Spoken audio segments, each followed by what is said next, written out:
Welcome back, everyone. We're going to check in on the conversation over on Twitter. So to remind everyone, we wanted to know what has you the most excited about the 2015 NA LCS and why. And here are a few of our favorites. At Sir Eminon Lowell says, for me, I'm extremely excited to see what impact the new Dragon buff and Baron buff will have on strategic diversity. Well, strategic diversity, this is your domain, Zyrene. I mean, we've talked about it a little bit already. And we just saw some of the impact of Baron. You know, sometimes it's good, sometimes it's really bad. Yeah, not always the best decision. No, it hasn't. Yeah, just stay away from Baron. Hey, you can't fight him, just end the game. Exactly.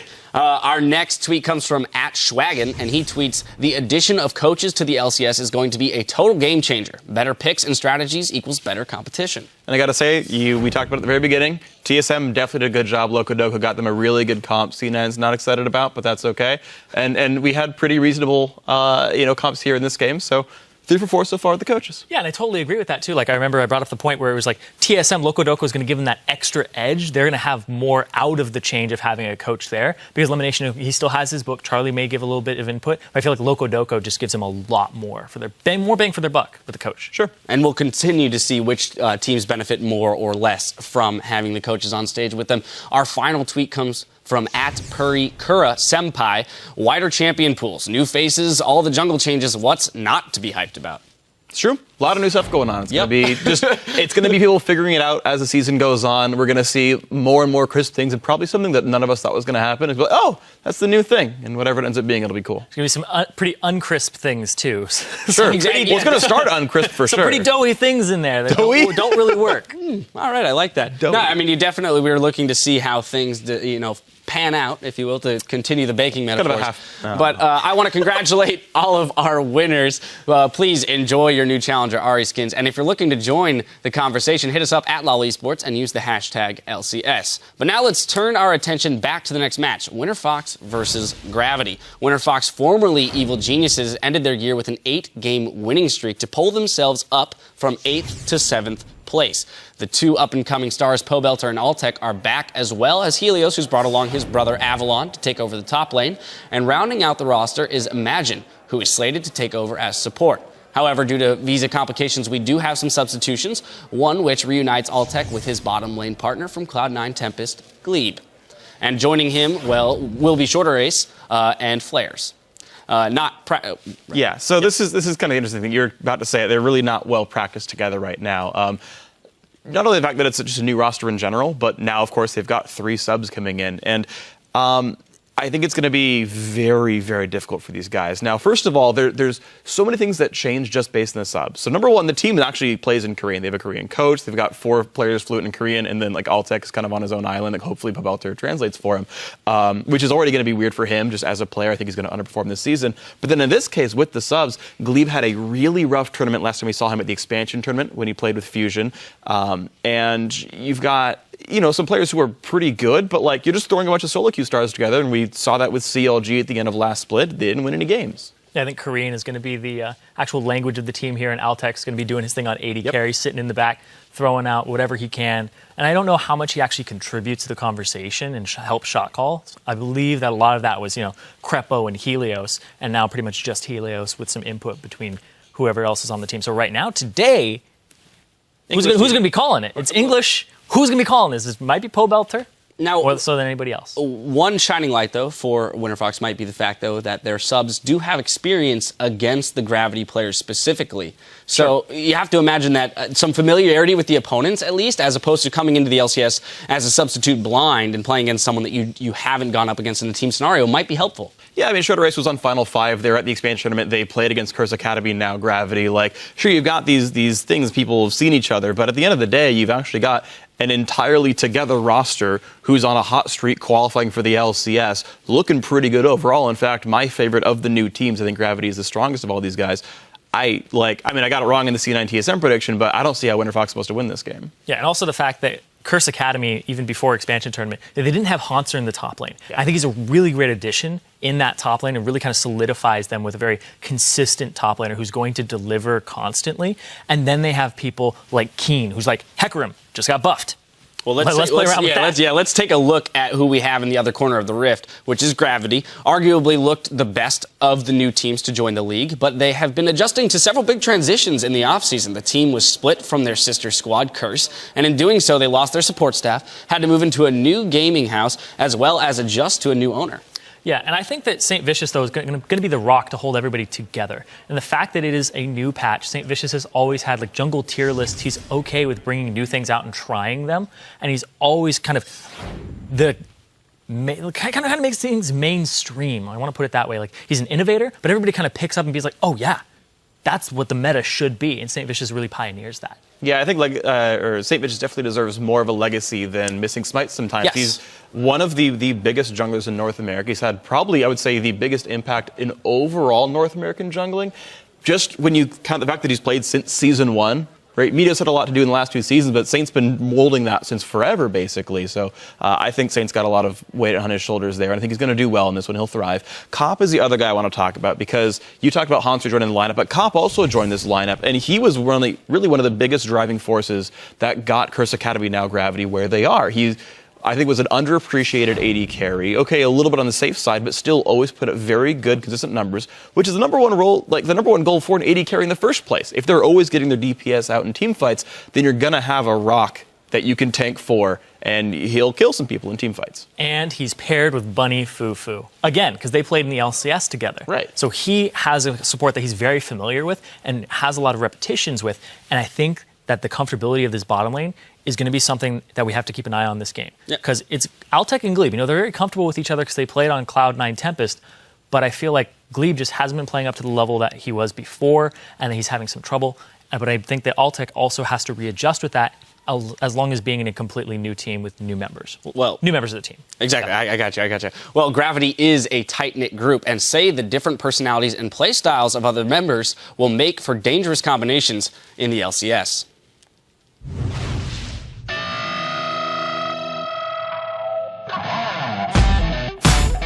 We used to be Curse Academy, used to be a part of the Curse brand. We ended up qualifying through the expansion tournament, and now we're Gravity. This time around joining the LCS, it felt like we really earned it. I remember Keane just ran up to me and gave me a big hug after our game, so it really felt good. We got Cop, who's like pretty passive kind of AD carry. Not really known as a playmaker, but he's really consistent. Saint and I are the leaders of the team, I guess you could say. We're the more vocal ones on the team. Bunny's like a super big playmaker though, so he's like the complete opposite end of the spectrum with Cop. Cop I was like, I don't know if I want to go, and Bunny's like, no, you're coming. So, FuFuu can't take the little Hauntzer now! He gets it! It's gonna be Kiwi Kid! Having Cop in my lane is definitely really good, just because he's like a veteran and I'll like do crazy solo queue stuff sometimes, and he'll just be like, Bunny, don't do that, and he'll save my life like 5 seconds later. We have Old Man Saint in the jungle, me in top lane. I'd say we are good at shot calling rotational plays. We don't have like one carry on our team who like we give all the farm to. Keane, he's kind of quiet, soft-spoken, but he plays a lot of really random stuff like Urgot and Hecarim and like all this other, just like God knows what else. Having Saint and Corp in our team like helps me a lot because I'm like new in NA and like LCS, but they got the experience, so they help me out a lot. I mean, I've been in esports for like 4 years, so that's an eternity by gamer standards. I took a year off. Personally, I grew a lot as a player and like understand like what a team needs and basically how to lead a team a lot better. All our personalities complement each other playing. It keeps us like level-headed, and between Saint like stubborn-headed and then like me, Cobb joking around, I think it all mixes well. We're not on that forever fourth thing, so we're not part of Curse, so hopefully we can do better than our predecessors. I've been on the team the longest, so I think that's just my curse. I'm okay with it. 4th place, new team in LCS, I'll take it. For more on Gravity, we're going to send it over to Kobe. Thank you, Riv. I'm here with Gravity Samurai, the owner of Team Gravity. 19 years old, here on opening day of the LCS and your first game. Now, can you even compare this to any other experiences that you've had in your life? I am so stoked right now. You don't even understand. I've actually never been to an LCS or anything like that, or any convention or anything like that. So I'm freaking out. And, I know the guys are going to do their best, so I really don't have anything to worry about. All right, well, step 1 complete. You've got a team. Step 2, as an owner, how do you set this team up for success, and what has the preseason practice been like for you guys? Well, as soon as we got the team, I flew out, and basically we just moved them out of the old Curse house, went to the new Gravity house, sat around with no furniture or anything for like a couple days. We didn't have internet, we didn't have hot water. They had to go to like a different gaming cafe just to play and stream and stuff. And so since then, I've been trying to make everything absolutely perfect for them. Like, we got them all new computers, we got them all their own desks, all of them have their own rooms, and for me it's just all about making sure that they are the most comfortable so that they can just spend all their time on the game. All right, and do you have a bar that you're looking to hit this split, the first split for your team? How are you going to measure that success? For me, I'd say I want my role to be a complete success. Even if they make top 3 or better yet, make the first place, I would really not be comfortable or proud of myself if I didn't give it 110%. So really, I just want to make sure that I'm making them the most comfortable that they can be and make sure they have no complaints. All right, well, let's get into that game here. Let's send it up to Riv and Jat at the desk, and they're going to get us ready. Thank you very much, Kobe. That sounds like a great deal. Where do I sign up, right? Yeah, I'm just on Team Gravity. Let's see how Gravity does this season. Let's get right into the action with a quick look at our starting lineups. On the blue side, it's Winterfox. As the guys mentioned, we do have a few substitutions. So today, part of the top lane will be played by Flaresz. Covering the jungle is ShorterACE. Mid, Pobelter, Altec at 80 carry, and in as support is Gleeb. And it's going to be tough for them with 3 subs, but on the red side it is Gravity. Hauntzer in the top lane, SaintVicious in the jungle, Keane, maybe he'll play Hecarim in the mid lane, Cop on 80 carry, and FuFuu, the playmaker, on support. I'm ready to see what these guys can bring to the table. Veterans versus quite a new team of people as well. Yeah. Let's see some playmaking. I was really hyped up when they were like, Bunny's going to make so many plays. And then that clip again, I remember that clip so well. Nerd chills. I want to see it again. Bunny FuFuu probably won't get Thresh, but we'll be able to see only because there's so many champions that are an incredibly high priority ban right now. I really wonder if Thresh will kind of sneak through and not be worth a first pick, and then Gravity would be able to get it on the next rotation of picks. Oh, we will have to see. Heading right into picks and bans right now as we get game number 3 underway. Winterfox versus Gravity. These guys actually pretty much neighbors, living on the same street, which is pretty neat. They get to hang out in the same area, get those scrims down, hang out with each other. So they have a good camaraderie between the teams. They obviously know what kind of power they can bring to the table. And as the bans go out, you see LeBlanc and Lysindra already on that ban list. No Jarvan for either Saint or ShorterACE. ShorterACE actually had a pretty good showing at the expansion tournament. It was impressive. Although his team was unable to qualify. Knocked out of that tournament, unfortunately. Looks like with the Z ban at least, that is very heavily targeted at Pobelter. So in the offseason, this is why it's really unfortunate that Winterfox is playing with these subs. It is too bad that they have the subs because they did a boot camp in Korea. The team was all ready to go. Pobelter and Altec had that entire offseason of hype, basically, because Pobelter was destroying solo queue. Korea, just all everywhere. These videos on Reddit. That was ridiculous. And we'll see if Pobelter and Altec's synergy alone can carry him through. Sivir first pick, though, for Altec. That's pretty huge. High priority coming in on that one. Release in for SaintVicious. He has definitely worked on that champion over the years. He can lay down some pretty good sonic waves connecting it. Hauntzer is going to take Janna for Bunny FuFuu, so not so many plays to be made there, but you can still make it happen for your 80 carry. It's probably his second best support, at least. It's one of the big things he did while he was outside of the LCS is like, well, my Thresh is obviously LCS quality. Time to work on other supports. That's what you need to do. And his Janna is very good. Wow. So Rengar Annie. That's a lot of power coming out of that team. Anybody that gets caught, you are pretty much nullified instantly. Wait a minute. They want it. Oh, look at this.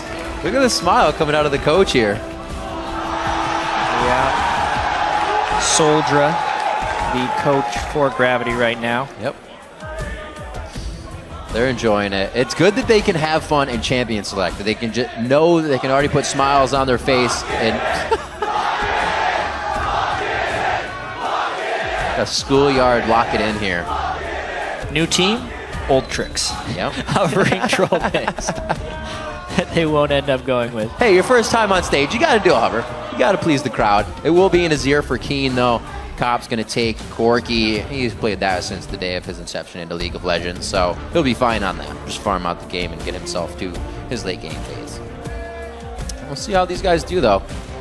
Keane, a lot of people say he's strong. Talking to Saint during the expansion tournament, I was like, who's this Hauntzer guy? He says he's the real deal. In the top lane, he can put up plays. He's not afraid to make it happen, and they're leaving last pick for top. It's the first time we've really seen this happen. It is really interesting that they have Azir. It could be Azir top. Technically, Azir's a flex pick. That's true. Good call. Overpow played Azir top in the European LCS yesterday. So definitely the potential of flexing, which will make this pick a little bit more difficult for Winterfox. Ooh, guitar there, talking to Pobelter. They're saying, yeah, Fizz, Renekton. And we were seeing a little bit more Renekton. Slightly buffed Renekton. He had a large number of his abilities tweaked in some way, shape, or form. Right. But basically, it's Pobelter's Fizz here. Will he be able to hyper carry off the back of that 700 speed? Awesome. All right, Hauntzer. He's going to be putting up some power here. I love Sion. Kind of like a Gnar. You can just sit there and build a bunch of defense and be a menace the entire game. We'll see if Flaresz can stop him. And great compositions coming out from both sides. I think they round out nicely.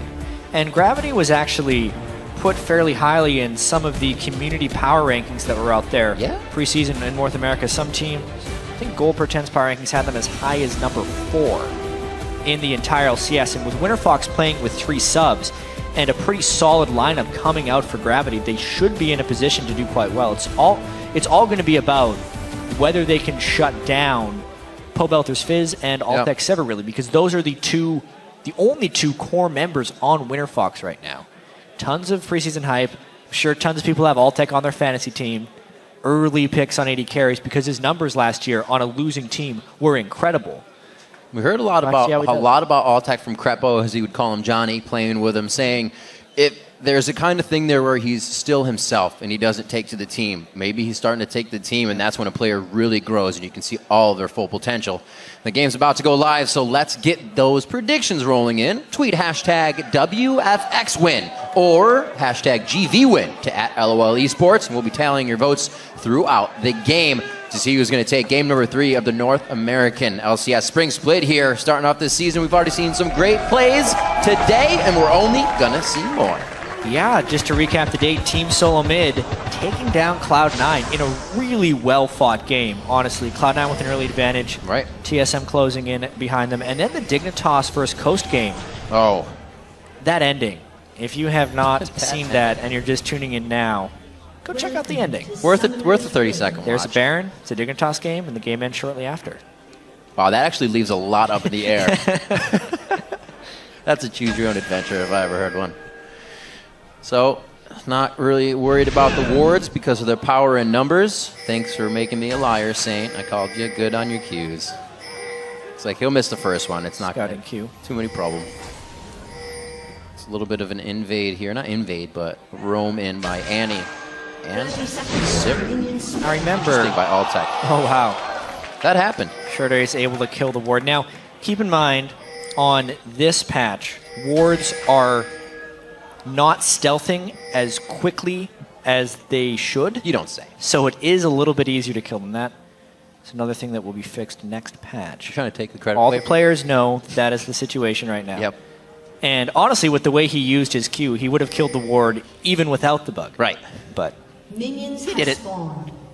Good job. There's a few champions that can do that early game. Get yourself a Leona or something, and you're right as rain if somebody puts a ward in your face. So we'll get a little bit of help here to ShorterACE. He starts on the Krug's bottom lane. Gromstar help going over to SaintVicious. An invade early, actually. And not a necessarily good scout. It looks like they're going to do some vertical jungling here, though, just because of the lane swap. So if SaintVicious were to go for his own a blue buff right now would be way too dangerous. The question will be how much of this jungle do they decide to take? Let's see where Flaresz goes after this. They obviously realized that the 2v1 happened before they had a chance to see it, or rather beforehand at all. That could hurt. No, this is really curious. What is Flaresz doing? Because normally, as a top laner in a lane swap, you are either double jungling or staying in the lane. Well, that's Annie and Rengar right now, which is weird. Yeah, he's doing neither. And yeah, this is... And he's going to try to do Raptors first. Strange. That'll be painful. So I've actually seen a few variations of this. I was watching the Chinese LPL, and OMG started the game triple jungling, actually. They used a jungler, top laner, and a support to power through the jungle, because if both teams are lane swapping, and there's no dives because the other team is respecting it too much, there's no need to have multiple people in that bottom lane, and you can instead use your team to help gank and go. Oh, Keane, there's the stun, the roam, too close to the turret, but they did force that flash. That gives Pobelter and Gleeb, the rest of the team, a chance to come back. And Gleeb had actually charged his stun in the jungle while he was helping that out. Didn't need to start with his W, then had a point-and-click stun onto Keane, making it easier for him to burn that flash. But yeah, this is a very low investment jungle. It did look like Flaresz decided to do Raptor Camp with his Q on Renekton's. A very dynamic opening here. Teams look like it looks like they're freestyling since they have 3 subs, but I wonder if that was part of the plan. Putting that first 100+ gold into Pink Ward vision as well. So kind of just offering safety to the rest of the jungle here as they need to recoup a little bit from what's happening. It's not like Hauntzer is getting too much on that Sion right now, so he's not that far behind. They're both level 2 at this point. Free farm for Cop in the top lane. We've always seen him have a consistent CS. We heard Saint talking about him. He won't be making the plays, but he delivers. He'll give you what you need. And I would definitely say solo lane Corki, being able to get a level advantage, is very important. And Flaresz, even though he is on Renekton, who is a typical solo laner, because of the early disadvantage he was put into, and having to go do Raptors and then make it to lane, I don't think he's going to be able to keep up in CS with Cop. I gotta say, I feel like Cop would be a little more aggressive already. Almost every auto attack between not farming a minion should be going on to Flaresz right now. He can give him so much harass and easily get the safety. But that's Cop. Cop plays down. He also has no ward control, which is the other thing. Knowing that Annie is somewhere. The wave did just come out.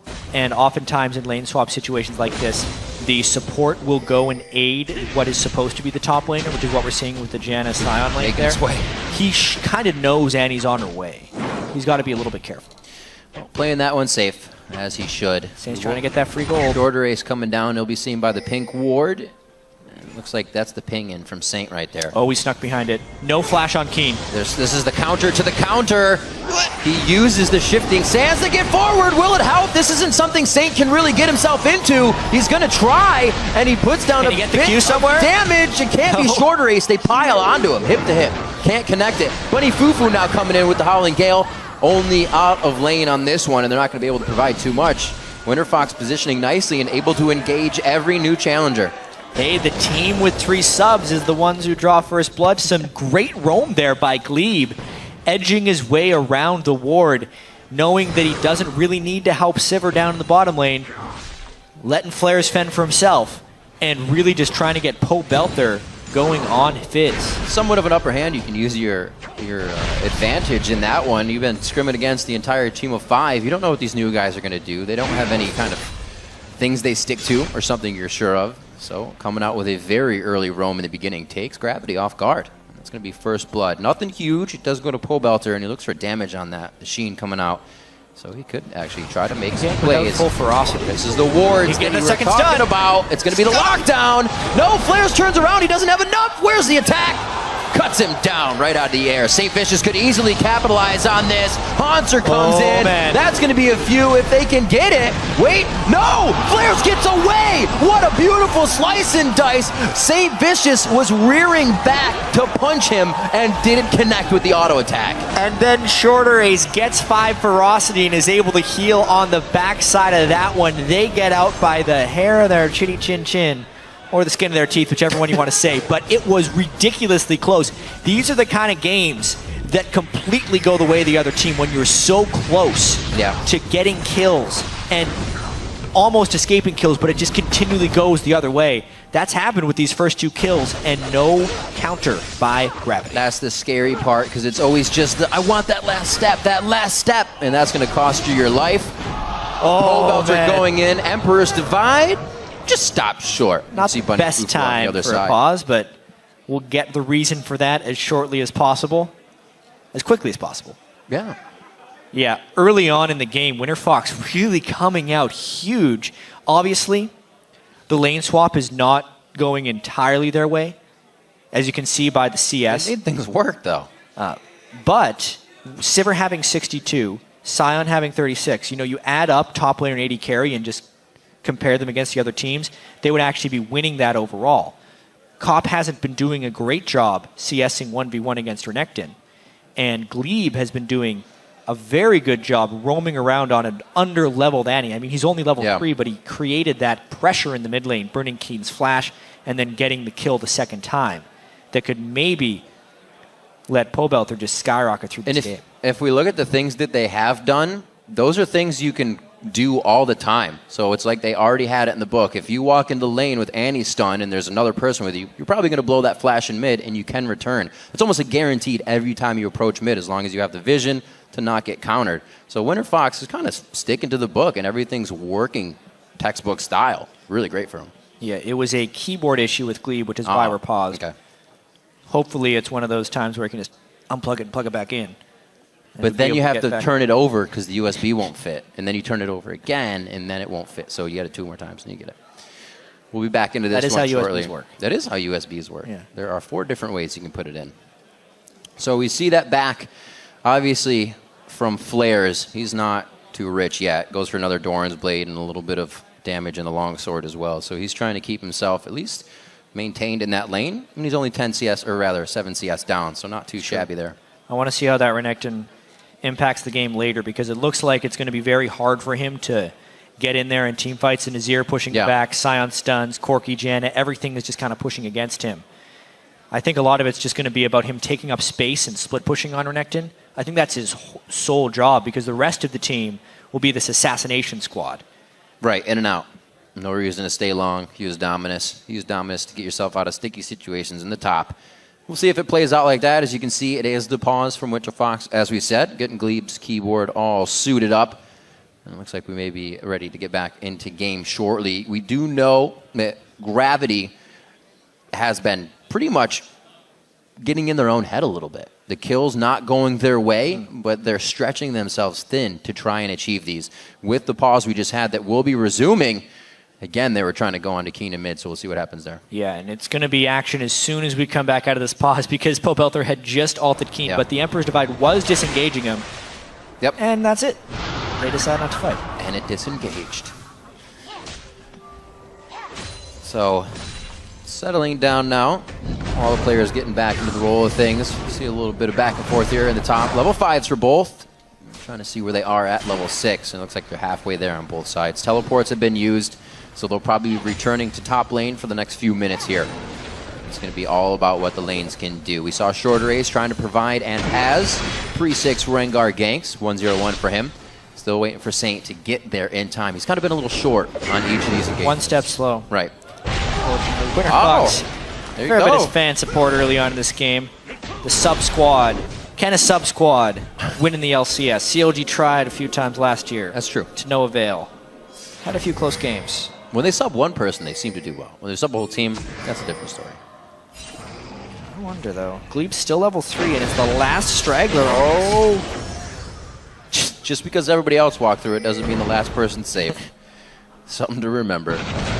Uh-oh, Altec getting caught out here. He thought the team actually had control, but they just left River. He's going very low. The Ignite is down. That's the last hit. That's going over to Cop. Who says he's not aggressive? Straight up right there. Altec did not have vision control, and he was up past the point that he would be safe. Cop and Bunny FuFuu do a good job of just capitalizing with the move speed from Janna and getting a kill. They do end up burning Flash and Ignite to get that, but they burned Altec Summoners as well, and it gives Cop some time to catch up in CS. Gleeb making sure he's safe down here, trying to charge that stun up so he doesn't get dove. Nice hits from Cop coming in as well. That's his phage, so he can get himself out off those shots and the movement speed safely. He needs to. Everybody's just, or everything I should say, really going the way of Winterfox right now. They did just lose one, but that's not going to be too bad. Altec 73-69 was up in CS, so that was Gravity trying to get back into this one, and they did. When this game approaches the team fight phase, it's going to be very critical that Pobelter can get himself involved because the overall team might not have the most damage. Here we go, though. SaintVicious level 6 trying to gank Flaresz. Oh, there's the ultimate. The gong is off. Hauntzer not going to be able to swing that one around, and he had actually just used Roar of the Slayer, that minion push, as Saint came into lane, so they actually didn't have any real big follow-up on that. Saint couldn't quite get the kickoff before Flaresz was able to dash over top of him. So again, just a hair slow. Ooh. Looks like Pobelter wants a refresh on that blue buff, but he's not going to get it. No attack possibility here. He's forced to stay back, though. You can see just how annoying it is to try and farm against an Azir. Nicely done. Really dodging out all the attacks that could have hit him. Takes a while to figure out the placement, the soldiers. Does a little bit of through-line AoE damage, so you can't stand too close. But Pobelter's got it on lockdown. Well, with how much that guy plays. Oh my gosh. He's probably played against many Azirs in the top echelons of North American solo queue, or even Korean solo queue for that matter. Definitely seems like he's very well versed at dodging here, and a big time gank coming in. Get out of there, Keane. Whoa, that's the divide. Chum the Waters hits it though. Look at that. They just circumvent the wall and walk out. The mid lane camp is very real, and Gravity's going to have to find a way to respond to this if they want to win this game, because everyone is just piling on Keane. Not much more Keane can do about that unless they get some vision control or some backup, if they're willing to burn that many ultimates and flashes and summoner spells just to secure a second kill on Azir.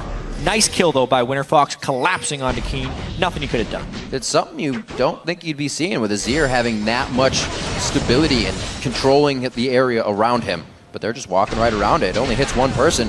They figured it out. So I don't think Keane's very safe in that mid lane. May need a little more help from Saint, who's also not getting the game he wants, at least compared to what ShorterACE has had so far. 1-0-2, boots and mobility, so he's creating more options and more lanes.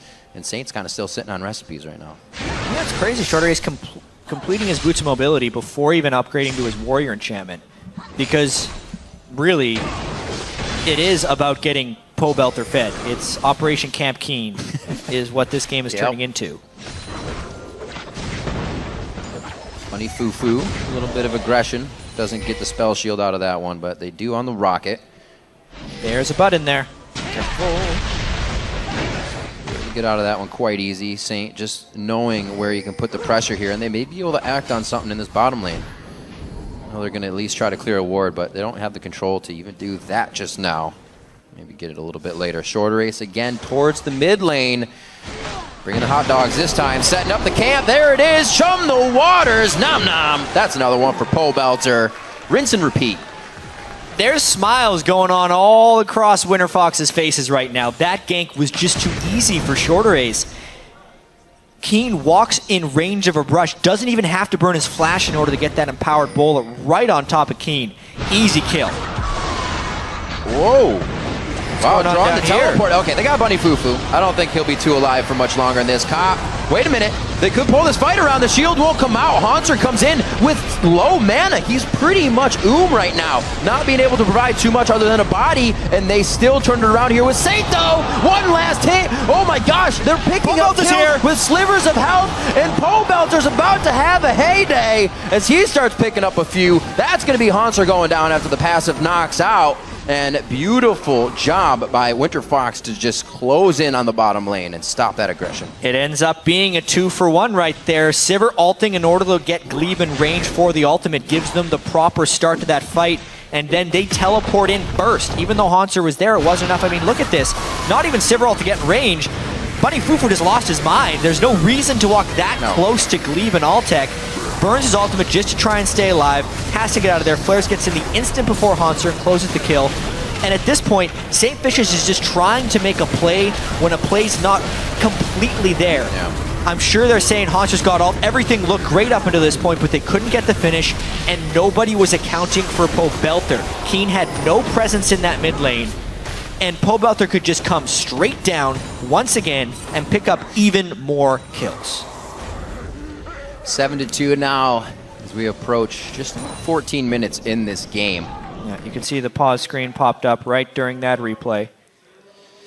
Unfortunately, there's been some technical difficulties today, but it's day one of the North American LCS. Once again, we'll keep you completely up to date. It does look like Gleeb's keyboard issues persist. The Gleeboard.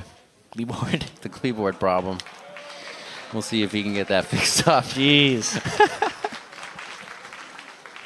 You see ShorterACE waving to the crowd. He is having so much fun up there. Just on the cross shot. He was like, hey, what's going on, guys? I am crushing faces right now, and it feels good.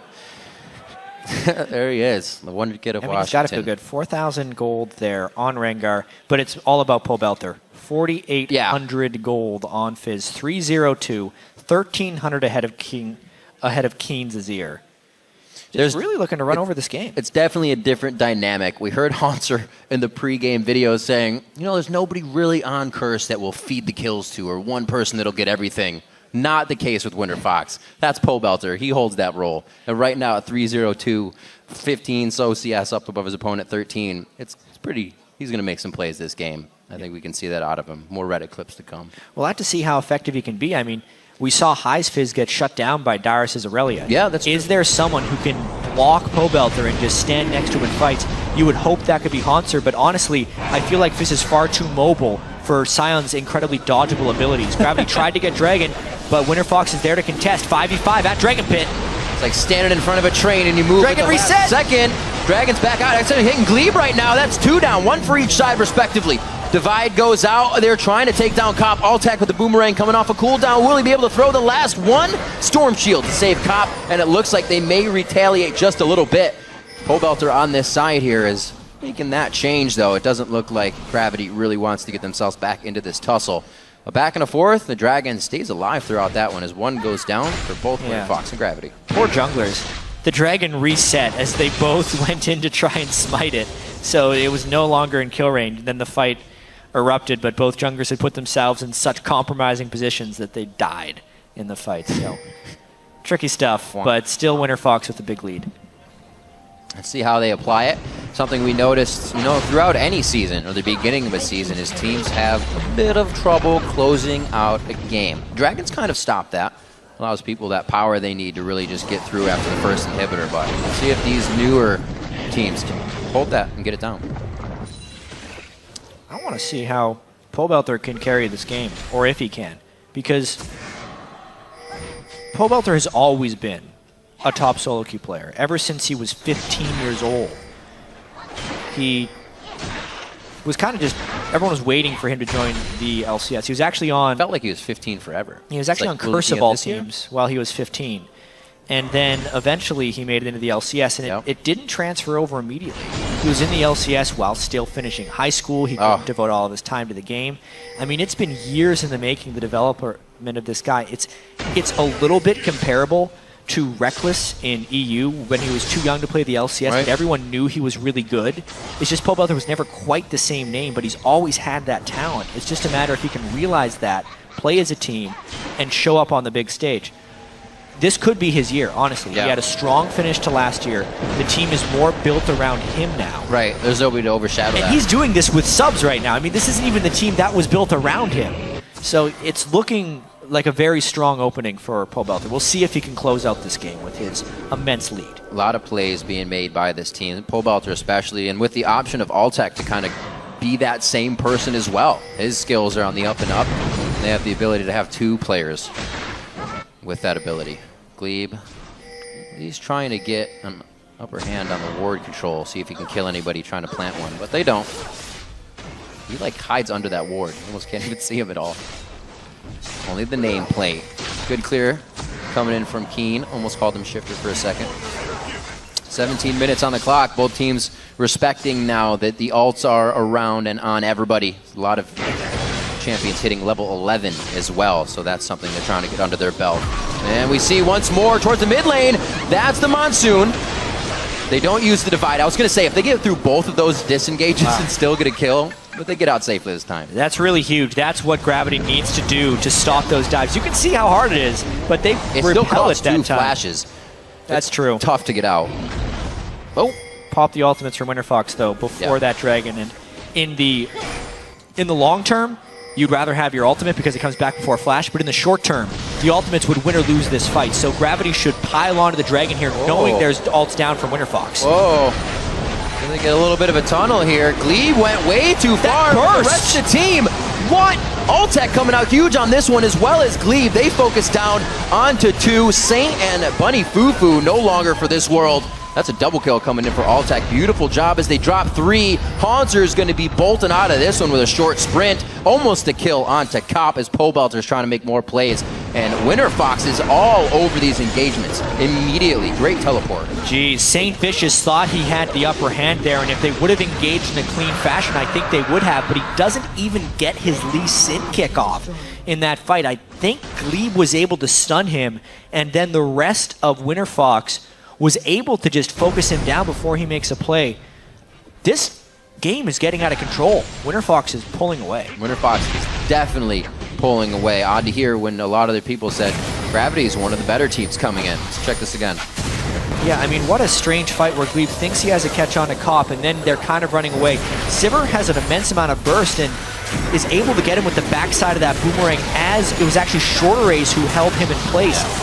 And it looked like an Infinity Edge crit that came through from Altec, bursted down for a fair bit of damage, and at that point, Gravity didn't collapse at the right point. They were already down a person.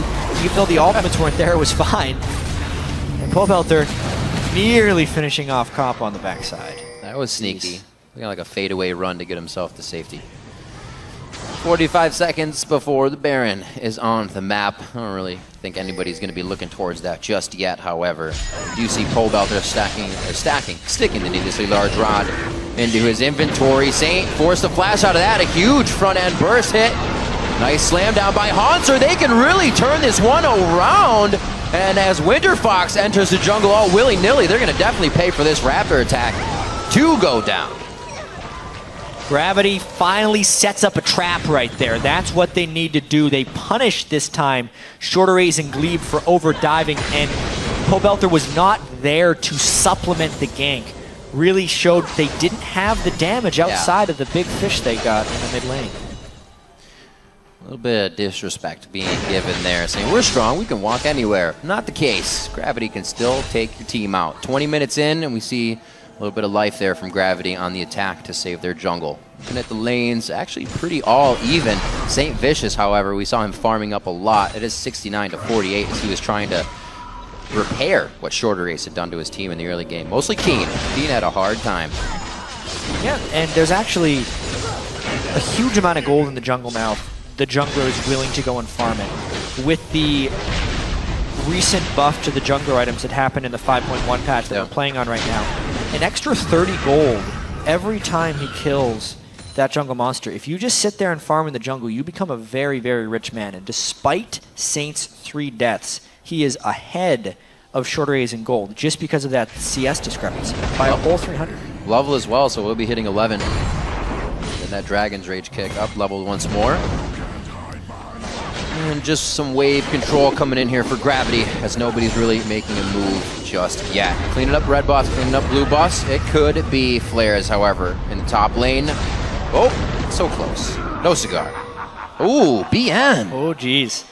To be fair, Sion rarely hits people.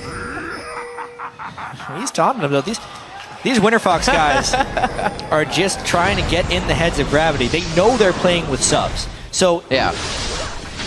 They can do no wrong, in a sense. If they win, whatever. No one expected them to win. If they lose, everyone expected that because they have 3 subs. So it puts mind games. It puts an added sense of pressure on Gravity. And what way to try and push them over the edge than just laughing in their face? It's like what Unicorns of Love says. Why'd you name yourself that? Because it'd be funny if you had to go tell your friends you got beat by Unicorns of Love. There you go. That would suck. It looks like some teams had to do that this weekend. Left to 6 here in this one. 22 minutes on the clock. Gold lead, obviously, in favor of Winterfox, along with all of the turrets this game. Not even able to crack a base yet. The base, I should say, for Gravity. They've been kept to their side of the map. Good clearing. Seems legit. Yeah. That long-range ward clear. Good. I'm surprised they lost 2 pink wards to that brush, considering Azir can so easily clear them. Yeah. I would rather sweep that brush against Azir and place your pink ward further away. But they really need that pink ward, that brush cleared, because that's their gank path for Rengar. It's a very contentious spot. What a back and forth fight. Put some batteries in these guys' gloves, do a little more damage. 13 to 12. Oh, wait. Here we go. Bunny FuFuu. Nope. Janna's shield, also known as the battery, to help you do more damage. Yeah, there you go. Yeah, you can see that brush that Keane continually clears pink wards out of is the spot that both teams need to control. If Winterfox controls it, they can get clean ganks off in the mid lane. If Gravity controls it, they just simply can't. As soon as they see him, this could easily... I guess they won't dive. He has dominance. That's really hard to kill him. Minute on Dragon. A lot's being focused here towards the top lane. Looks like they're going to back. They realize that, and they want to get themselves prepared as well. Hauntzer's going to start walking down. Get a ward down. He may even walk down a Dragon. He'll keep teleport up. We'll see Flaresz stay as well. So nobody really getting a kill out of this for the last 5 or so minutes. It's been pretty much a stalemate. I think it's all about the Dragons. I wonder if Gravity's going to even be able to contest these Dragons. They have relatively limited vision control in that pit, and they must know how far behind they are. Sivir and Fizz are both getting very strong. No. It's actually, Altec's build is rather greedy, but he's going to be very rich for it. Normally when you build the Avarice Blade, you do Static Shiv. Right. But he's just sat on the Avarice Blade the entire time he's been farming. It's actually accrued an extra 423 gold for him already. And I doubt the Static Shiv's going to be his next item. I feel like Last Whisper or Bloodthirster will be his next item, and then maybe a Static Shiv. He's just going to be sitting on that Avarice Blade for a super long time. It gave almost no combat effectiveness, but eventually it's going to pay for itself. 428 gold off of that already. No contest. Dragon number 2 going over. Very nicely done. Oh dear. Sundisk goes down to the turret. Gleeb tries to flash in with the Tibbers ultimate. Finally gets it down there, and it is just such a back and forth ping pong fight. This is the members of Gravity going down, however, and we see Hauntzer now in the middle of the fight trying to take down ShorterACE. He's done such a great job at just taking control of people's vision, while Pobelter and the rest of the team wipe them off of the map. Oh geez, a 4-for-1 in what was a very chaotic, almost YOLO fight by Winterfox. It looked like they just said, all right, let's fight. Everybody do something. It wasn't even super coordinated, but they ended up killing 4 people on Gravity. Pobelter was getting bounced around by the Azir ultimate the whole time, and it just simply didn't matter. Winterfox is that far ahead. Lichbane's going to help crush this one down quite nicely. Altec gets out safely as well, so they drop another turret on the game. Gravity has only dropped the mid turret, which helps open up the map. So we look at this one more time. I mean, it's the Sivir ult with the Rengar ultimate. They don't even synchronize their initiation, but the Tibbers is good. It sits in there for a little while. Hauntzer kind of zones out, and watch Pobelter here. He just gets, I think it's Janna ulted out. I thought it was the Emperor's Divide that messed him up. He didn't have a huge impact on that fight, but because Altec was also fed, because Renekton is getting quite strong, everyone is just utilizing their lead and punishing the passive behind team of Gravity. The whole fact that Altec has been allowed to buy that Avarice Blade, sit on it, and not get punished really speaks to a lack of map pressure by the rest of the Gravity team. And it's really meaning a big, big edge for Winterfox. Well, we see fights all the time, but we rarely see a team fight like that, wanting to just barrel head first into it. There's always some back and forth, some dancing, and then the fight goes down after you've placed 3 or 4 wards and tried to take it out. Winterfox, not a care in the world here as they do their engagements. Ready to lose one, but take your entire team, and it seems to be the goal since the beginning of this one. Yeah, and for those of you that have been watching since the start of the day, this is kind of the pylon Sivir composition that Cloud9 wanted to have at the start of the day. When you can just pop the Sivir ult and have everybody go and get to the target you want to is ideal. That it's such an important thing. They were able to get the mid lane ganks onto Keane that really started this whole thing rolling, because that then gives them river control if the mid laner can never get, the enemy mid laner can never get past his turret. And the move speed you get from Rengar plus Sivir and then the lockdown from Annie makes even a properly positioned opponent look out of position because you're just so much faster and you can catch them in spots. We saw a bit of it coming from Coast as well. They had the Rengar, they had the Leona, and they would blast it as soon as they went in. Just get those one engages. Winterfox working it the same and working it very well. You got it. Gravity has to be like they're in every brush. That's what you consider right now. Any brush that's not warded, they are standing in it. Very, very careful play has to come from them. Gravity's doing their best. The only way you can get control back here is to pink ward your own jungle, which they are trying to do. It's close, They just can't get enough pink wards out. That's one good ward. They saw him pop. Really? Wait a minute. No. Okay. ShorterACE is like, all right, guys, sorry. I shouldn't have done that. That was a waste. They're having fun, though. That's the part that counts. Able to keep their heads in the game, making sure they win while doing it with a smile. Slow push in mid lane here. Altec to clear this out. Flaresz now to the bottom lane. See this back and forth once again. Probably not going to do too much to each other. Nice slice and dice. Even smash. Keeping himself safe here.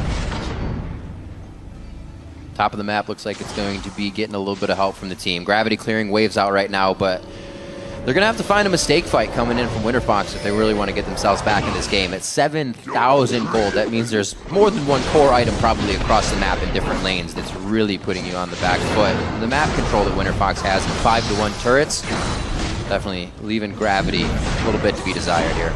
We definitely have to note again, hopefully for the last patch, that with the Azir in the game, the turret count is inaccurate. It's 3 turrets down. Oh, you're right, yep.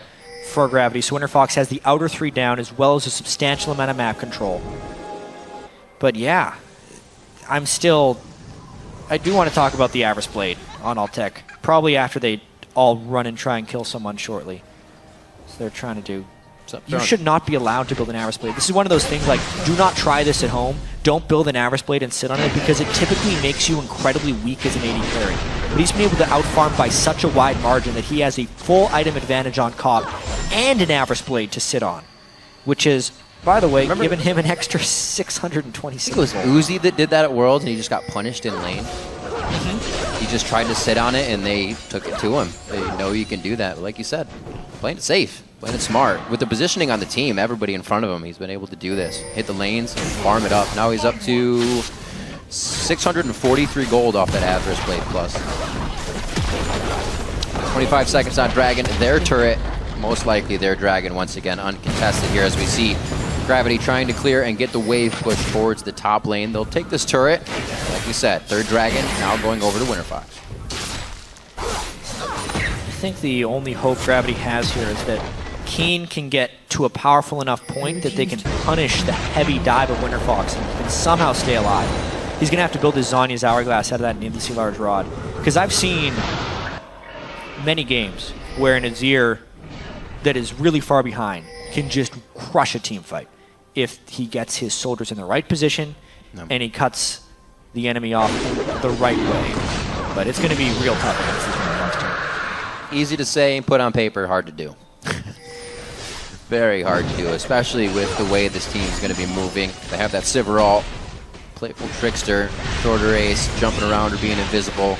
A tough task here for Gravity, but a task that can definitely be completed only 31 minutes into the game.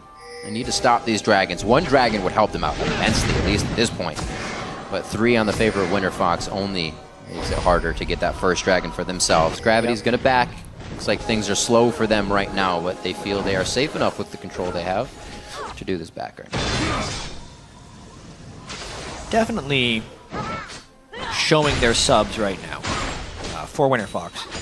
I think a more coordinated team with this type of gold lead, dragon lead, and diving composition would be able to manufacture advantages a little bit more quickly.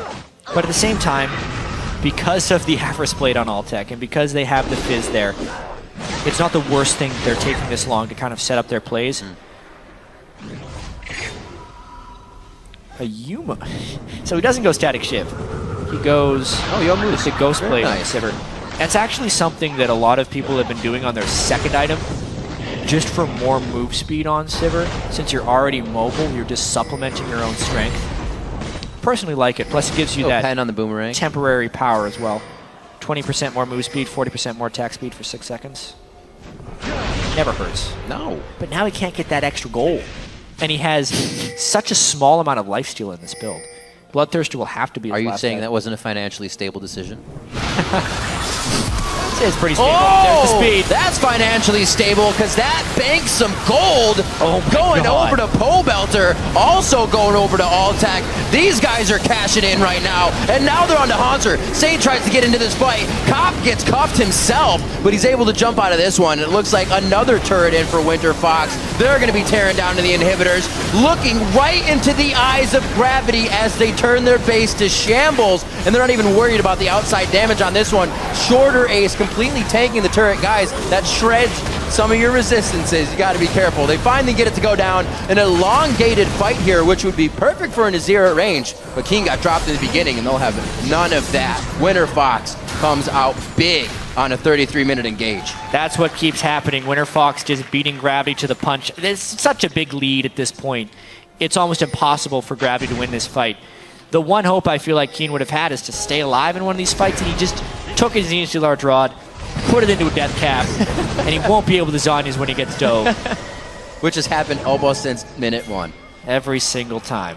Altec, run. Make sure your shoes are tied. He'll be able to get out of this one. Well, Burn that air. Maybe a Desperation Baron or something by Gravity. They need to get some type of catch before they'd start this thing. Yeah. But they could kill it rather quick. Let me dive over this wall with no mana. Everybody's in like chaotic. I mean, they're gonna go. Rabid ShorterACE is so mode. fast. They know they're doing Baron. They can't do it.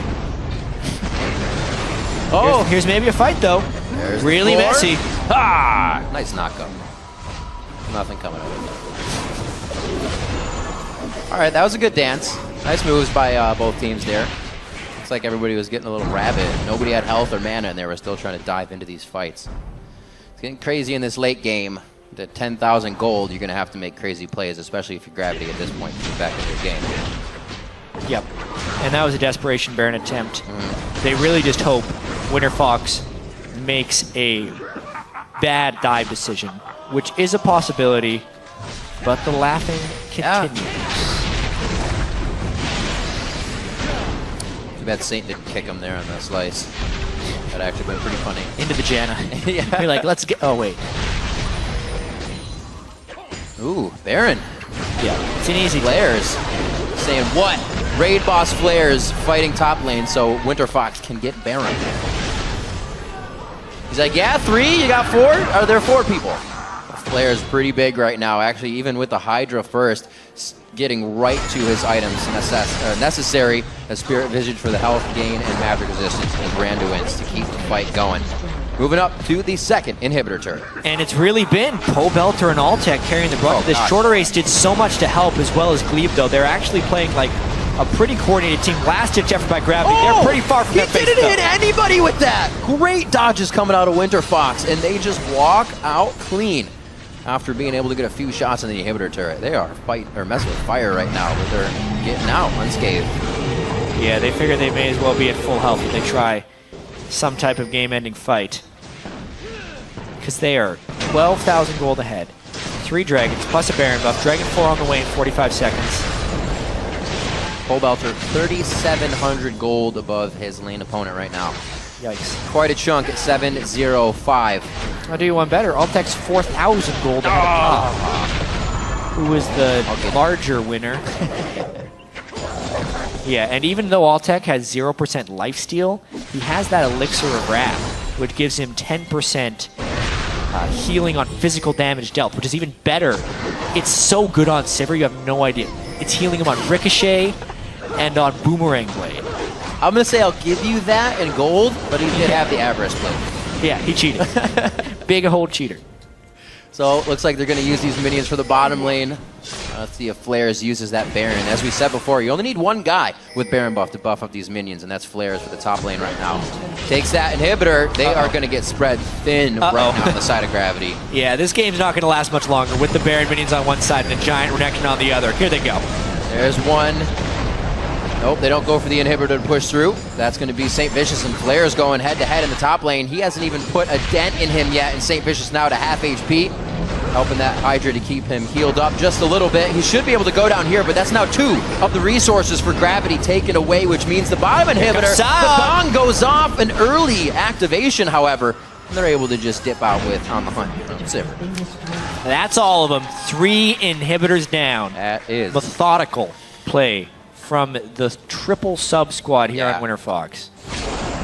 Very methodical. A method to a lot of the madness towards mid lane to shut down Keane. Pure control of Dragons, this being number 4 now as we approach 38 minutes in the game. A Baron already in their favor that's currently being utilized. It's far and beyond Ben Winterfox's game here, and a very impressive first game. It really has been. Subs as well. Just It's got to be so painful for Gravity right now. A lot of analysts were wondering what will be of Gravity. Obviously, it's a long season. We can't take too much off of this first game. But when they did qualify during the expansion tournament, they had full access to Curse's support staff. All their analysts and coaching and support. They had to move, a ton of adjustments being done. It's going to be a difficult adjustment period as we're seeing in this first game. Let's see if this is the final push. They're going to wait for 3 waves of super minions and probably just go and win. Yeah, you can see him hanging out in mid as well. They're stalling for those waves. Push up nice and easy on the outside. You can see how the base gates could semi be effective right now, but it's not even something Gravity can approach or leave. That's going to be the dive. On the Hunt goes off. It's going to be under the Nexus turrets here. Bunny FuFuu still with the Monsoon. He holds that for the last second. And there he is. He throws it off to give the team a little bit of heal. Hauntzer is fighting 4 people right now, amazingly, but I think it's going to be for naught. He will go down in the end, possibly. Gets himself to the fountain, actually, for a little bit of solace, and it's only been Bunny FuFuu that went down.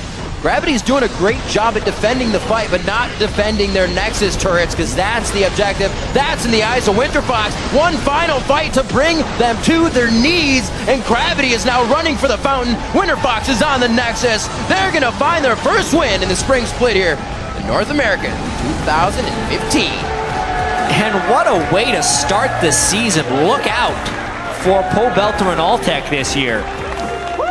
7-0-6 on Fizz, 9-2-10 on a very gold-hungry Sivir. 20,000 gold in an under 40-minute game. That's crazy. And that's over 500 gold per minute right there. Flaresz, ShorterACE, Gleeb, all actually performing very well when kind of the pressure was off. So big smiles all around for Winterfox. Oh, well, SaintVicious with the stare onto Pobelter. Definitely swept off their feet this game. Winterfox came in roaring. And ShorterACE in the jungle, we said, played well in the expansion tournament with an unfortunate loss to the team that did not allow him into the LCS. But that does not stop his skill or his potential for play. Yeah, a lot of people talk down on those North American Rengars. I was actually just going to mention that. That was only the North American Rengars that were in the LCS last year. 2015 season will be approached the same way, though. ShorterACE. See that gig? So many mid lane games. Congratulations from Guitar there, knowing that he played well. And I think a big thing, again, is that they just did this with subs. What does the real team look like? Hopefully it's just as good. Yeah, hopefully. He would hate to be like, well, actually, the best lineup we had, that guys first we game threw together in week 1, that we know getting back to this point. Very nicely played in the mid lane as well by Pobelter. For being as aggressive as he is, he kind of didn't try to undertake anything by himself. It was a safe play, waited for ShorterACE. They did it when they knew they had the engagement and could get out safely. And that's what happened every time. Unfortunately for Gravity, there are 2 times where they tried to gank in the early game. People got away with maybe 50 HP. An unfortunate situation that if it went their way, it would have been a much different game. There were definitely a few things in the early game for Winterfox that really just tipped in their favor. Yeah. Some incredibly close turret dives and very daring escapes afterwards. But once they got that little bit going, it's just a whitewash after that. They just completely took control of the game. Definitely hard to find Winterfox in one place as well. We saw the Sion pick not really being able to hit ults. It's not what cost in the game, but something in the top lane maybe would have helped a little bit better for the team fights. They were continuously long, and just that was going to be all in favor of Altec, the team kiting, the amount of control they had over the entire map. Great game by Winterfox. Definitely surprising, I'm sure, a lot of people. So one thing that you could potentially criticize Gravity's champion select on is the fact that I believe they picked the Azir earlier than the final pick. Right, they final top lane. Yeah, when they're red side, you generally want to keep your mid laner until last pick, and that's exactly what Winterfox punished. They said, okay, Azir in the mid lane, we need a mobile comp, we need good diving, we can't let Azir set up. Let's finish our composition this way. Fizz, dives, right, because you got to finish with Fizz on the side. Fizz, Renekton were those last 2 picks on Winterfox's side, and it wrecked them. Completely destroyed Gravity. Well, seems like the coach is definitely coming into play on that one. A good champion select. Just solid in general. We've seen teams you'd be like, that's a pretty good champion select, and they won. But the champion selects, the games that are winning, people are saying the coach had a really good effect on that champion select. It was solid. Well, that's the strangest thing right here, because for Winterfox, their Korean coach wasn't even there. It was their owner who was talking to them during pick ban, and it honestly looked like he was just telling them, like, using the mouse for some people. This team couldn't possibly be communicating perfectly. Well, never mind. They're all playing in English this week. They don't have any of the Korean players, and not the Korean coach either. Just ridiculous that they're able to pull together such a good game. Yeah, the first week of the NA LCS, I think, has shown us that anything can happen. It always can, but with these new teams, they're bringing out all the stops. I'm glad we're getting the flavor that we're getting within the play styles. We see Winterfox coming up from the one dragon and just barreling into Gravity that one fight. It wasn't any dancing around, like I said. That's the kind of play style I wanted to see. That's a bit of what we saw in Europe, and I'm glad it's coming back to NA. That seemed to be every fight, just one after another. As Winterfox saying, all right, we want to fight? We're going to do that thing then.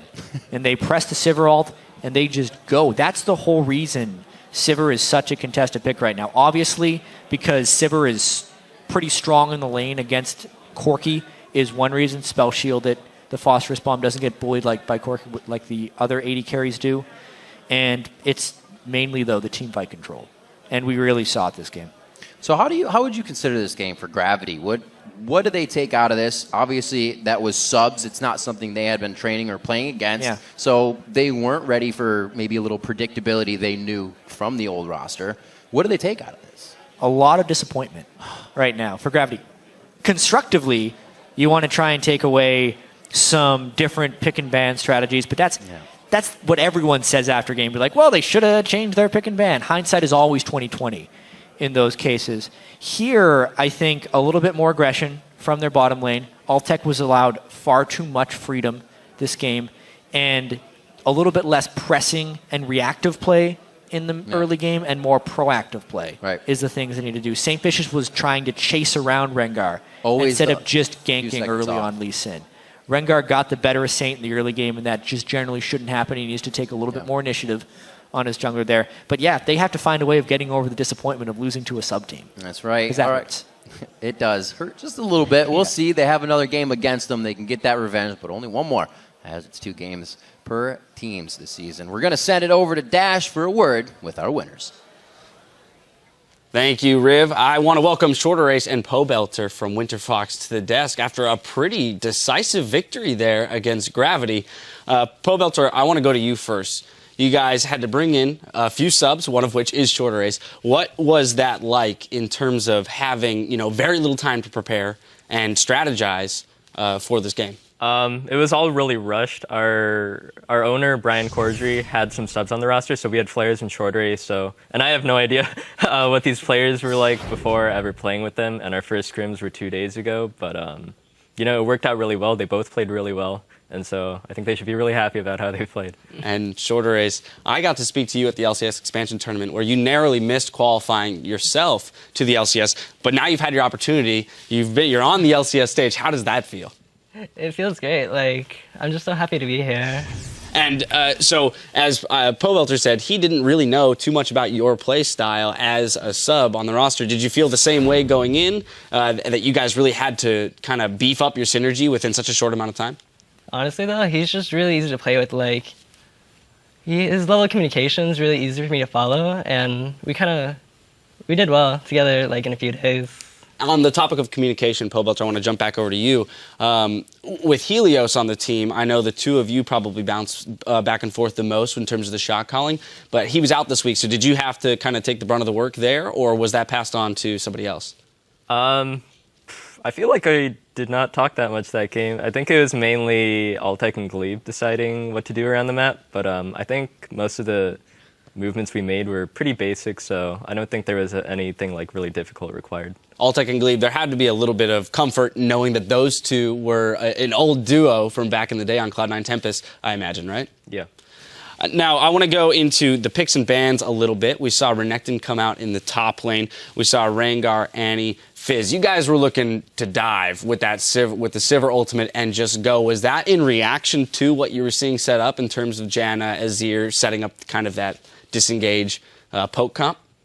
It was just, well, we got the Sivir early on, and so we just worked around picks that we thought would fit well with it. So the Renekton hasn't been seen that much lately, but we just needed something beefy up front to sort of like take in damage as we all rush into them. And so that's just kind of how it ended up, that we had a divey sort of team comp, and they had a sort of disengaged team comp. And ShorterACE, I want to, specifically the early game, I saw what seemed to be very calculated, so I want to know if this was the plan from level 1, in which you and Annie were double jungling in the tops, or well, I guess in the blue side jungle of Gravity, and then you made that roam to the mid lane to blow the early flash on Azir. Was that something that you guys had said from the get-go, or was that more opportunistic? You just noticed he was pushed up and let's capitalize on that? We kind of just did that because like it was a really good opportunity because they lane swapped, and we were just walking around their jungle, and he was really pushed up, so it was kind of easier. And then I imagined you guys came back, you capitalized on that within the next couple minutes. That started that Fizz snowball. You were 1 kill up, pretty sizable amount of CS at that point. Does that give you the confidence, Pobelter, to say, I'm going to run over this game now? I'm okay with being this dive, comp and going, 2 turrets deep to get the kills? Yeah, even like that early on, getting 1 kill, and then that's just like such a huge, I don't know what to say, like a huge lead. Mm-hmm. It's really hard to lose at that point because you're up 1 kill. I was running MR runes, so Azir was weaker against me, and I was continually freezing the lane. So Azir had to play really cautiously. He couldn't do anything but like clear the wave and then run away because he was going to get ganked again. Well, you say it's not hard to lose, but we've actually seen 2 teams today that were up in objectives in terms of Dragons and Barons that were really doing a great job of controlling those 2 objectives, but then didn't manage to secure the victory. You guys, though, seem to have broken that trend. You managed to get 4 Dragons, a Baron on top of that. You also had the gold lead. So what do you feel like, ShorterACE, that you guys did differently from the previous teams that we've seen collapse after having those leads? We just took a lot of vision control. Me and Gleeb would always roam together. We got a lot of vision in their jungle and made decisions off that. Like, if they made a mistake going to a different lane, we could just go to the other side, and yeah. Well, you definitely had the mobility, to out-rotate and things like that. Pobelter, I do want to jump into a replay. We're going to go 17.5 minutes in. It's in the bot lane. It's a pretty chaotic fight where Gleeb kind of seems to be going crazy for a moment, getting a pick on Corki all by himself. I'm going to have to look over there because my screen is like... Oh, that's no worries. That's fine. As long as you can still see it, though, yeah? Yeah. So I want you to talk me through this because it seems like you guys salvaged what looks to be not a great play into something pretty fantastic. So it looks bad. It looks bad. A few of our dudes die. I'm not entirely sure what's happening right here, but I know that I come in at the end and clean up some kills. Well, you call for the TP. Is that something then, ShorterACE, that you guys were yelling, screaming down here for the TP? Yeah, I remember hearing flares. We were just shouting TP. TP, TP, TP, yeah, TP. Our TP came in first, and then we're still like pretty ahead at this point, and after this, it's just a really huge lead. Right. I kind of messed up there by trying to go for the Corki, but that's what I mean, where you had the confidence to go that deep, where you're now, at the inner turret by yourself while the rest of the team's dealing with Azir and things like that. So do you find that the freedom to do things like that kind of took some of the pressure off of, playing in a scenario that you're not the most comfortable in? You're playing with this, patchwork roster? Yeah, I think everyone is just playing confidently, aggressively. We had a lot of moments where we were over-aggressive, and then we'd like Sivir ult or Rengar ult, and nothing would come of it, or we'd like flash Annie ult and nothing would come of it. But I think the important thing is that we're going for these opportunities instead of thinking, oh, maybe we can't do this, and doubting ourselves and not going for it at all. All right, I do want to jump into a second replay. And ShorterACE, I'm going to have you walk us through this one. This is 25 minutes into the game. We're going to pull it up on your screen right now. This ends up being a 4-for-1 mid. You guys have just taken the dragon. And Jat on stream described this as a YOLO play because you come barreling in from the side here. So kind of walk me through again with the speed that you guys have and the catch potential this fight. Well, our entire comp, we just wanted to go on Keane because he's playing Azir and that champ was really annoying. So we literally just call to go on Azir, he gets out, so we go on Bunny, we take out the rest of them because they're all zoned out. It's 45 for us. And yeah, we just kind of just clean it up and we get a lot of kills. This is kind of a pretty chaotic fight too. I mean, do you guys feel like you had top-notch communication in this fight, or were you just relying on instinct at that point of like, all right, we're all over the map, but I'm going to trust that Pobelter mechanically is on point and Gleeb's doing his doing the right thing over here? Honestly, I was just yelling kill him, so nothing really. He's bloodthirsty. Kill who? Kill him! Get him! How much practice would you guys say you did have, Pobelter? We had 2 days of scrims. We had, I want to say, like 8 hours total, maybe. 8 wow. to 10. Yeah.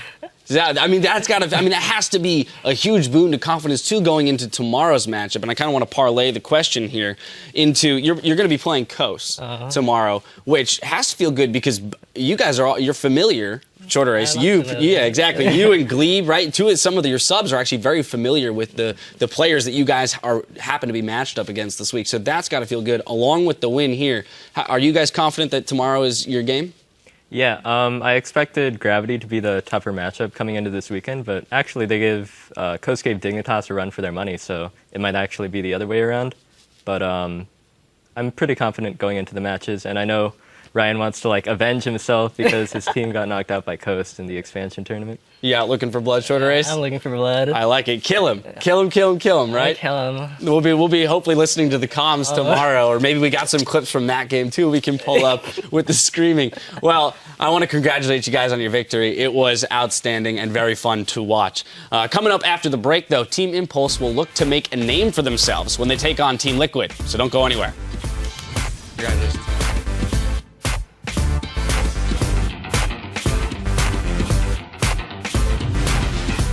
This season, we've already seen some great plays today, and we're only gonna see more.